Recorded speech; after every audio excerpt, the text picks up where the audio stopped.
Russia. Want to hear a fun fact about Russia? Let's do it. Credits go out to website farandwide.com and writer Max D-Nike.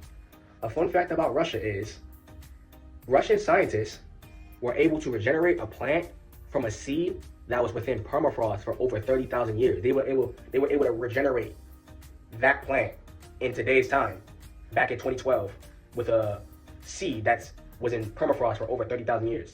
That's insane. That's kind of crazy. I'm not going to lie to you. That's kind of crazy. But what this makes me think about is this kind of opens up the door for so much more when it comes to different cryo techniques that's out there in the world. And when I say cryo techniques, follow me. So we all use the freezer. We all use refrigerators. Just about every home has either a refrigerator, a freezer, or both. So we're pretty familiar with what it means to freeze something to preserve it for a later date.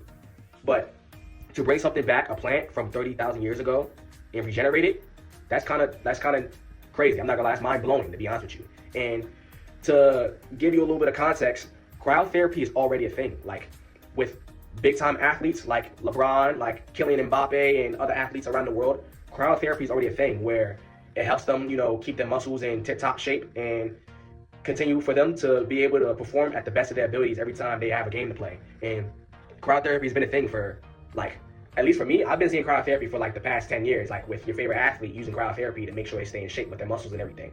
But cryotherapy could have been around even since before that, but it definitely became a little bit more seen and witnessed upon within the 2010s. But I can only imagine how far it's advanced up until now in 2026. But yeah, cryotherapy is already a thing. Could you imagine a world where cryosleep becomes a thing? Because another thing is, I watch my fair share of sci-fi movies and sci-fi content.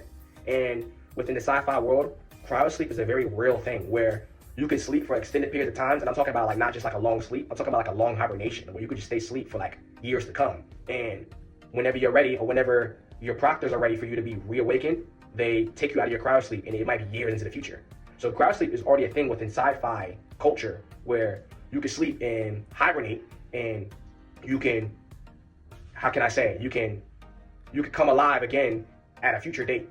And could you imagine a world where cryosleep hibernation becomes a thing? Because cryotherapy is already a thing. So it's only a matter of time until cryosleep becomes more of a bigger conversation in regards to what the future holds of this world. And I say all this to say this. If you had a number, if you had an age for your biological clock, what would be the perfect biological number for you to freeze the clock on? So if you had to think about it, what's that number? What's that age for you? For me, I'm somewhere around the realm of maybe 25, between 25 and 30. I probably feel like that's the best number for me to freeze my clock on, but that's just me and my preference. And mind you, I'm not even 30 yet, so I'm kind of speaking almost in the sense of like, I'm solely judging the question off of raw potential. Like when I imagine myself at that age versus where I'm at now, I kind of foresee, maybe being 30, anywhere between 25 and 30 being the perfect age for me to freeze the clock on. But what's that number for you? What's that perfect age for you if you could freeze your biological clock? What number would you freeze it on? What would be the best for you? This is Mr. Worldwide 2K, and I'll see you in the next one.